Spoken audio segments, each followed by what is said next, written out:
So Dallas was this past weekend, and not gonna lie, I had a lot of fun at this event. What's going on, guys? We are kind of recapping Dallas in a way. I'm going to give you our deck profile as well of what myself and Peter played at this past YCS Dallas. First and foremost, I want to kind of get into what went on at Dallas a little bit and kind of tell you what happened and everything. I promised you guys a vlog, and honestly, I'm going to go ahead and mute my computer because a lot of people are talking to me on Facebook right now. So, first off, I promised you guys a vlog, and it was very hard to do that at the event, believe it or not. They let me record a lot of deck profiles. They didn't give a crap about that. That's the crazy part. They usually really care about people recording in the venue. And they really didn't mind the deck profiles all too much. I was going around and doing a whole bunch of deck profiles. At first, I had originally thought they're not going to let me, so I recorded one outside, and then after that, I had saw one person recording, I believe it might have been Team APS, if I'm not mistaken, recording something in the venue. So I was like, you know what, fuck it. I'm going to go record a deck profile, and we're going to see what happens. And 4 or 5 judges walked right by me, just looked, and just kept on going. I don't know what that meant, but, you know, whatever. So I kept on doing it. Vlogging for me was a different story. I was walking around. A cop told me twice to put my camera down, and judges threatened to kick me out probably 3 or 4 times. So it was a little hard to kind of, you know, just keep you guys updated, you know, talk shit to people, talk to people, you know, show, you know, get you guys involved in a vlog as well. That was really hard to even, like, do, because every time I'd have my little GoPro in my hand, I'd have it in front of my face, just be talking, and they would come up to me, tell me to stop, and, you know, don't do it again or we're going to kick you out. You know, obviously being me, I did it again. I want to, you know, get my point across. You know, I'm trying to do something. Don't bother me. You know, like, it's not hurting you guys at all. It's only benefiting the YCS. If anything, people want to see what's going on that can't go because all they get is the stupid fucking coverage that you put up 4 or 5 hours after one fucking round. So, like, it was kind of just one of those things that I think I was trying to put, you know, put my point across to you. So I really wasn't able to vlog. I literally vlogged in between me going in and outside. And it's really not like, I put the video together and it's really not even that worth it, to be honest with you, at all.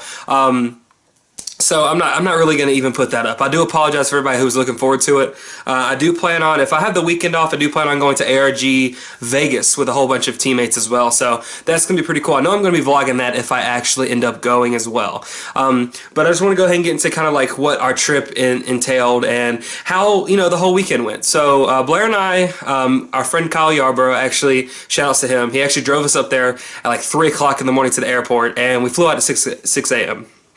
My flight was really shitty, to be honest. I believe Blair's might have been a little better than mine. We had the same flight, but I was in the very last row in the window seat next to the engine. All right, so well, it wasn't really right next to the engine. It was like near the engine, so like it was very loud. And I was telling Blair the whole time, hey, you know what? I'm gonna, you know, fall asleep on the person beside me's shoulder. I'm gonna pass the fuck out because I haven't slept all the previous day. I had to work and everything, so I sit down at my seat. I got my hoodie on, I got my earphones in, and I'm just listening to music. You know, I'm about to pass out in just a minute. I put my seatbelt on and I try to doze off. Little kid comes and nudges me, and he speaks Spanish, and that's all he speaks. And I couldn't understand a word he was saying, so I just like, sit down, you know, whatever, sit down, you know. And then his mom just snatches him up and says, no, blah, blah, blah. I don't know what she said, but then she sits down beside me, and then he sits on the other side. So every time she would nudge me, she'd be like, no English, no English. So I'm like, oh shit, like, she's not gonna let me sleep on her shoulder and slobber on her shoulder. So that's a big no-no. So I listened to my music, passed out, and then I woke up right before we started landing, and I got a cool little clip where it's like just we're coasting down. It was pretty cool, but it was dark outside still, so it really didn't, you know, it wasn't really much. But we got there, we passed out until about 2 p.m. and then Noah got there and Zane got there. We went to the venue for a little bit, walked around Dallas. Our Uber driver was really shitty, but she was really fine, so I mean, it's, you know, whatever. So we did that, and then We ordered a pizza and play tested for a little bit, and then the very last second, everybody decided they want to make final changes to the deck, whatnot. And then day one started the next day. Day one started off pretty well for myself. I'll get into my little. This is going to be a very long video, by the way, if you guys really want to know. So just be prepared for that as well. So this is going to be the Dallas recap plus my deck profile plus Peter's deck profile is the same thing. So pretty much this weekend started off Saturday. I met a lot of people, actually. A lot of people came up to me. I'm sorry for this whole thing. I hate my hair in my face, but that's the point. A lot of people came up to me, took pictures. I signed a set of constructs. I signed total cards. I signed 3 ulti constructs. I signed a guy's Raigeki. I signed a couple mats. I took a lot of pictures, actually. And I signed a few Dantes as well. And I signed few other cards. I can't even remember. I signed a set of Ultimate Treeborn Frogs, and I asked the guy, because that's my favorite card. Everybody knows that's like one of my top 3 favorite cards. And the guy came up to me and said, "Hey, I know you love Treeborn Frog. Will you sign my Treeborn Frogs?" And I looked at him, and I looked at the cards, and I looked at him again, and I was like, I don't want to ruin your cards, bro. Like, I don't want to ruin these really mint first ed. Like, the Treeborn Frogs, so the circle, they were so mint. And he said, "No, bro, it's cool. I really love your channel, blah, blah, blah. I really want you to sign these." So I prayed first, I'm not gonna lie, and then I signed these things. That was a really cool experience. I met a lot of people. If you guys came up and said, "Hey, please definitely leave a comment down below. Tell me who you guys are." I had a blast day one. Day one started off pretty cool. I started off 3-0, then kind of just like after that. But Cody ended up going undefeated day one. Only losing to Infernoids day 2, and then won his last round. Came in second after Swiss, so congrats to Cody. Zane lost last round. He lost his last 2 day 2. And couldn't make it into the top cut. And then congrats to Pat as well. A lot of us had a really good time. Blair lost last round day 1. So did Zach. So did Desmond, just an idiot, and decided to put not even to put a freaking level 12 in his extra deck. So that's that. And Noah lost last round day 1. So I mean, it is what it is. I'll get into my matches and stuff here in a few minutes. So Sunday comes around, and Infernoids ended up going undefeated. And I got a lot of deck profiles, too. That was pretty cool. I took a lot more pictures day 2, and yeah, that was pretty much it, Well, we went to this place called Redneck Heaven, and that place was the shit. Not gonna lie, I drank a lot. Well, not a lot. I had a few shots, and I drank the rest of Blair's beer. He didn't. I don't think he even noticed that, actually. He might have been a little drunk himself. So, it was all around good time. If you guys don't know what Redneck Heaven is, I definitely suggest you Googling it. It's like a really raunchy Hooters type place. It was pretty awesome, to be honest with you. They showed everything pretty much, besides like they weren't completely nude, and they were really like the waitresses there were actually nice though, and they were like down to earth and kind of cool. So we got great service there anyway, and it was really good food. And shout outs to the people who I roomed with, Tyler, TJ, Noah, Zane, Blair, and then day 2 who came in roomed with us, which would be Jeremy, Nikesh, and Peter as well. Jeremy made my entire weekend. That guy's hilarious. So shout outs to you for real, Jeremy. But yeah, that's pretty much it. We flew in Monday morning. We went to Redneck Heaven twice, and then actually Sunday. Sunday was pretty awesome. We went to this place called Saltgrass Steakhouse, and that place was pretty freaking awesome. As all my friends know, I cannot finish a meal. I had surgery that kind of hinders me from doing that as well. I had stomach problems about 1.5 years ago, and I can never really finish a meal all too much. So being able to actually finish a meal was really cool. And then on top of that, it was probably the best steak I've had in a very, very long time. That and the mac and cheese was the nuts. So I give this trip an A+. It was by far one of my favorite events of all time. I've been to Dallas twice other than this one. I've gone X2 at one of them, and I didn't even make top 32. I think that should have been my first top, but it's whatever. And then last time I lost last round day 1, so I really didn't get to do anything. So it is what it is. Hopefully I'll get my first top here very soon as well. I know I've been playtesting a lot. I've been practicing a lot. So hopefully, something like that will come here in the near future. Peter as well. Peter's been playing his butt off. He just came off a case tournament win and then come at second place off a giant hand tournament. He's been playing a lot too, so it is what it is. Hopefully we'll make a name for ourselves as players as well. But But yeah, that's pretty much it. I'm gonna go ahead and get into this deck profile now with you guys. Hopefully you guys will like this Shaddoll list. Some people might think it's pretty standard, but we think our ratios are a little different than everybody else's, and it helps us out a lot. So without further ado, here's our deck list. I'm gonna go through my rounds, and I'm gonna let you know how Peter did as well, and then from there we'll go from there. So give me 1 second. We'll transition right over now. Alright, so here's the deck. Now I just want to go over my rounds really quick and kind of let you know exactly what went on with the list. Going into it, I pretty much tested against every single deck. Mirror Match, this deck is pretty much, I believe, built for the Mirror Match. Mirror Match, Necros, Burning Abyss, Cosmo, pretty much were the decks I feared. I did play test against Infernoids, and I was very scared of Cyframes, believe it or not. So definitely be on the lookout for a Cyframe deck very shortly from the channel as well. But I'm going to go ahead and get into this now. I started off round 1. I played against two kind of known players, I guess. First 2 rounds. First round, I played against Manny Vargas. He was a pretty big player back in, I believe, 2010, 2011 days. So, you know, shout outs to Manny. I 2-0'd him. He made a really big misplay game 1, which resulted him in losing because it sat on BLS and he couldn't get over it at all. And then game 2, I just want to let you know, my side deck card kind of screwed him. So, and that's my secret tech that I was talking about. And he was my 1 Necros player, so that was pretty much, you know, the reason I wanted to play the deck was, you know, Necros and whatnot. So I had a really good Necros matchup with his deck. I only played 1, believe it or not, and round 1 was that one. So I start off 1-0, then I played against a guy named Travis Smith. Now, if you guys don't remember who that is, he's actually the guy that got caught cheating on stream for ARG, and Corey McDuffie kind of called him out on it. And he's banned from ARG for like 4 or 5 more ARGs, but yeah, I played against him and I ripped Fusion and won the game because of it. And we went into game 3. It was a really good game, believe it or not. He'll even admit to it. But yeah, then round 3, I played against a guy from San Antonio with BA. I ended up winning that. He won game 1, or he won game 1, I won game 2. Game 3, I let him go first. He opens up Dante's to the back row, and I had MST and a top deck Fusion for game, and this was in time, and so I had a whole crowd around us. So I MST'd his back row and played Fusion, and I had Dweller Regeki in my hand. So I went that Dweller Regeki, and I had the nut that game, so I won that game. So I was 3-0, and then round 4, I played against a guy named Malvin. I actually did his deck profile. He actually ended up top 16, which is really cool. But Game he 2-0'd me. Game 1, he had Karma Cut, discarded a Sir to bring back Barbar for game 1. He had Downer.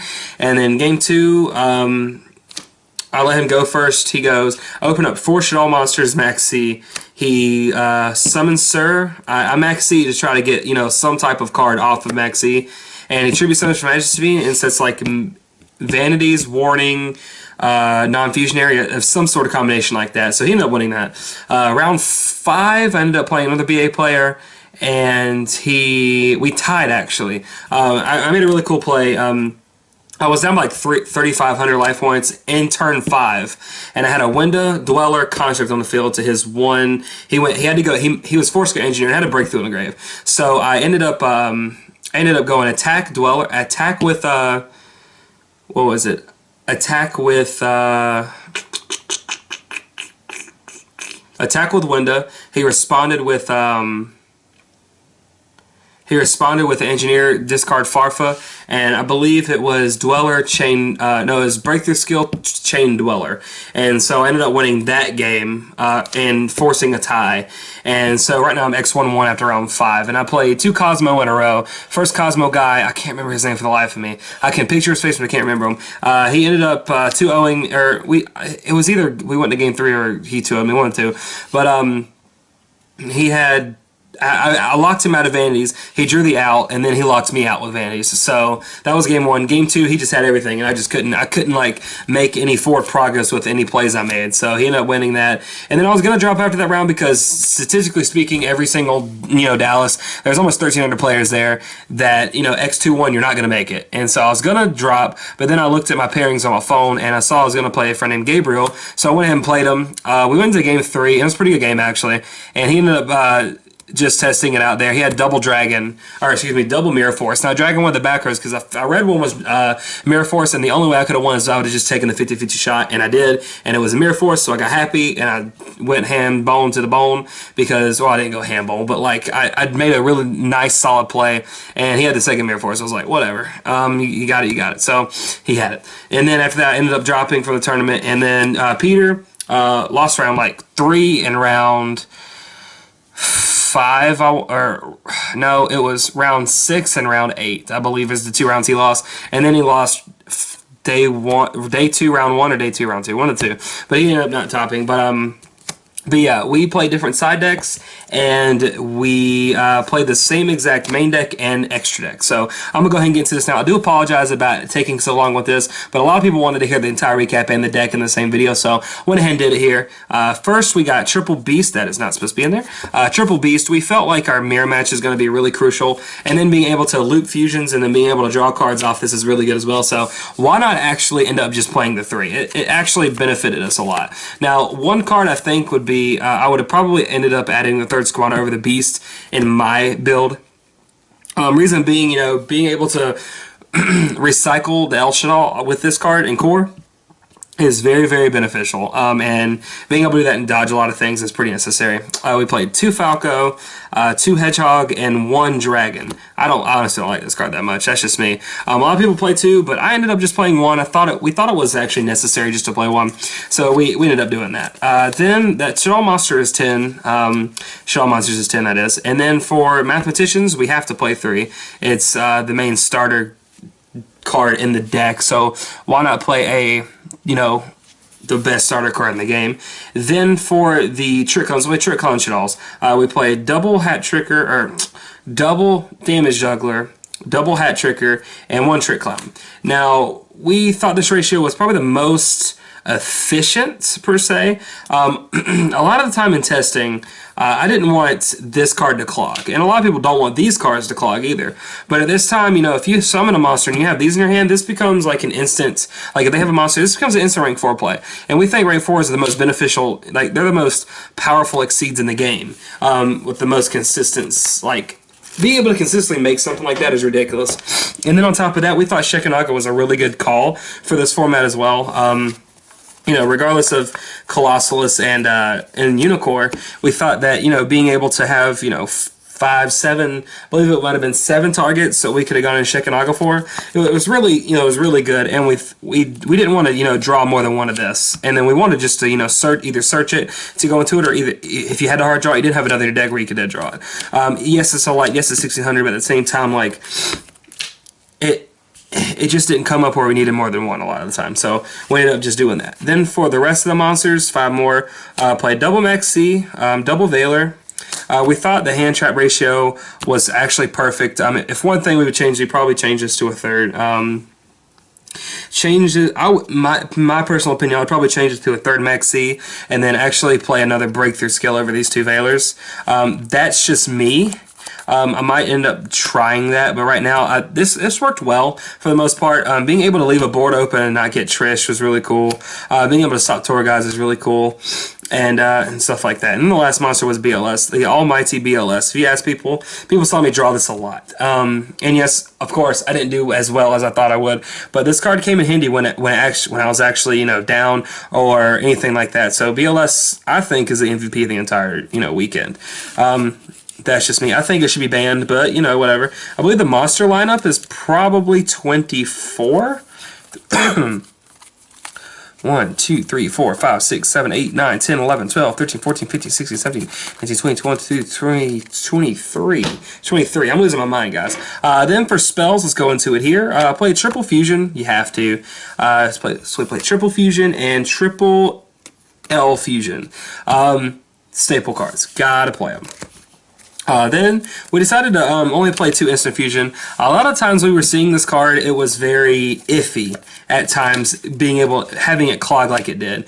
We thought 2 was plenty because we have the draw power with the beasts, and We thought Maxi was going to be very relevant this YCS, so we didn't want to have so many cards that were just so susceptible to Maxi and to Flying C in general, because you already have the 6, instant fusion or L fusion infusions that's just susceptible to Retaliating C. So we didn't want to make another card that was really, that got hindered a lot by either one of those 2 C cards.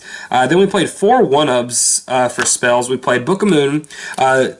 Going into this event and everything, I thought there was going to be a lot of BA. This helped a lot, actually, so I'm glad I actually ended up playing it. 1 Foolish, 1 Regeki, and 1 Mind Control. Now, these obviously are 3 most powerful spell cards in the deck, in the game right now, in my opinion, so I think we needed to play this. So that's it for the spells.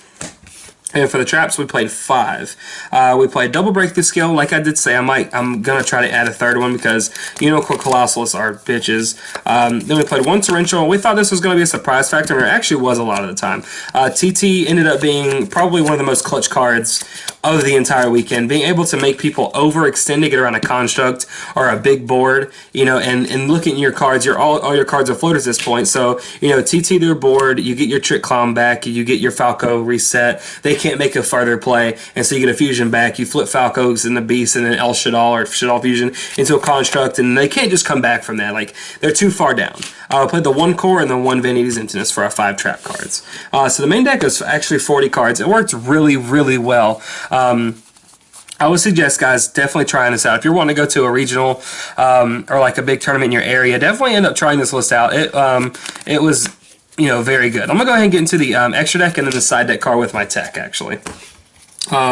So extra deck, got a TheCardGuyz token. We have triple construct. We actually played double Shekinnaga. This came up a lot for me, actually. Being in the Necros matchup and one of the Cosmo matchups, just being able to sit on this is very good. But this was pretty much just for the Necros matchup, and I only played one, sadly, but the one that came in handy game 1, so I was happy for it. Then we played 1 window. I thought about siding the second one or just taking out 1 Shek for it, because you can actually instant fusion into it and then get your fusion back to your hand from your grave. But that situation never came up, actually. We played 1 Anoetilis. I thought 1 was all we really needed, and it came in handy. So I went to that once and it won me the game. Actually, believe it or not, against Travis Smith, I went Nodin, I went Instant Fusion, and he let it go. And then I went Nodin, Effect, he Veilered, I El Shaddoll with a Beast, dodging the Veiler, bringing this out, or it might not have been against Travis Smith, I forgot who it was against. But then I had, it was actually just insane, believe it or not. So I ended up OTKing through a whole bunch of cards that he had, which is really cool. And then I played the 1 Trish. I thought about actually playing a different synchros and stuff like Armades and Leo, but at the same time, like right now, it didn't come up to weight. The testing didn't work out the way I wanted it to be able to go into a whole different mess of different rank synchros and whatnot. Like I did say the 1 node, and I didn't know if I said that. 1 Dweller, 1 Exiton, 1 Dagusa Emerald, 1 Castell, 1 Trapeze Magician, and 1 Masquerade. We were iffy about Masquerade versus Diamond Crab just for the clean matchup, and we just pretty much just said you better have it. Like, if you play in towers, you're a fucking savage. So we ended up just playing the Masquerade just for more OTKs, stop Necros, stop the Clowns, stop Cosmo, and things like that. So we ended up playing this. So that's 15 extra deck. And our side deck's different a little bit. I'm going to show you mine. I know he played defusions in his and other stuff, so here's mine, actually. I played 3 Retaliating Seed. Believe it or not, Burning Abyssa player Retaliating Seed me. And I held my composure pretty well, but I had to laugh a little bit. He, at max seed, he goes, reveal Scarm. I was like, all right. He goes, summon Graph. I max C, all right? And so I want him to overlay. I want him to overlay so I can get that +1. Because he's not going to discard the Graph. So he doesn't do that, and he sets 2 and passes his turn. And I honest to God read the lake in the backer, so I said, you better fucking have it. I had to shoot all monsters in my hand, so I was like, fusion. And he Retaliating Seed me. What the fuck? So that was pretty funny. I ended up losing that game, believe it or not. He just had the stones.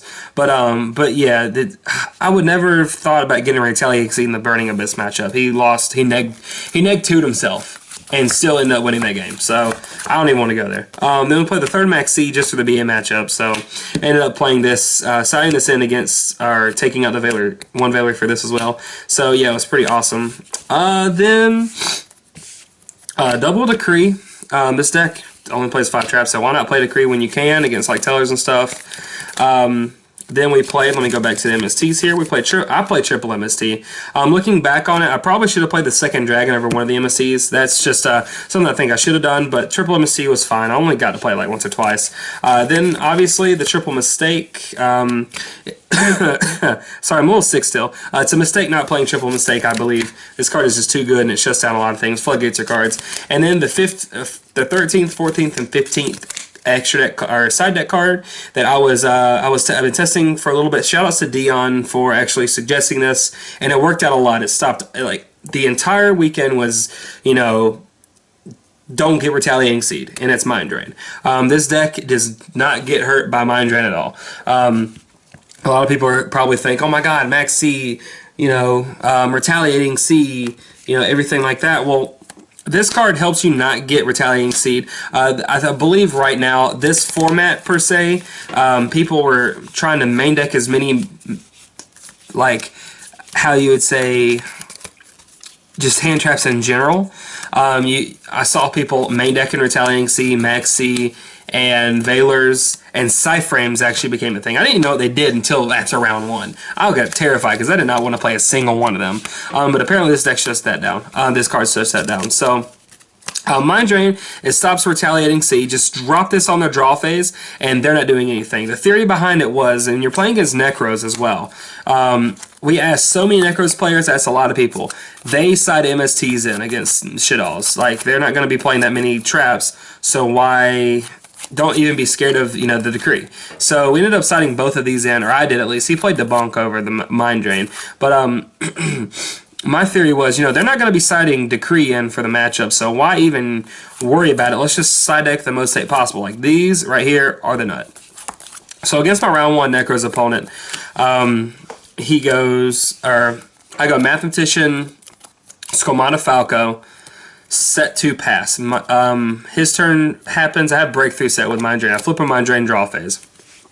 And he's forced to summon Senju and pass his turn. I had El Shaddoll, Skomata in my hand, and a Damage Juggler. And something else. Like I just had a pretty crazy hand anyway, but like Mind Drain just helped me not get Retaliating Seed, which he did have. And then on top of that, it helped me not have him progress his game state with searching cards out of his hand. So this is mainly against Necros. I mean, you can play it obviously against other decks that you're scared of, like hand traps against, but this is mainly just against Retaliating Seed, and it worked out very well in testing and, you know, in theory, just looking at the card. You know, it's going to be good against Necros regardless, but against Retaliating Seed, like this deck just absolutely just loses to. It's amazing. So yeah, that's pretty much it for the deck profile as well. Tell me what you guys thought about the list. I'd really love to hear your guys' thoughts. A lot of people came up to me during the rounds that they saw me play and told me I did a very good job. So it's pretty cool to see people actually, you know, watching my games. I know a lot of people came up to me afterwards, you know, and asked me about card choices and things like that, and asked me about my duel since they watched it, and asked me about plays and stuff like that. Plays they didn't see that they thought were cool. So that was a pretty cool experience as well. Just seeing people in general asking me questions about my match and things like that. But that's pretty much it for me, guys. Definitely leave a like on the video. I'd greatly appreciate it. I know this is a long video and everything. We're going on probably like 25-30 minutes altogether with this video, believe it or not. I don't think I've ever really made a video that long. But yeah, shout out to everybody I got to meet. Shout out to all the Georgia players, Florida players, and Cali players that I got to see from everywhere. I got to see so many people. It was unreal, this event. I wouldn't trade it for the world, to be honest with you. But yeah, that's pretty much it for me, guys. I'm Kyle with TheCardGuyz, and we'll definitely see you guys later. Peace. I got a single digit budget, $100 rings, $1,000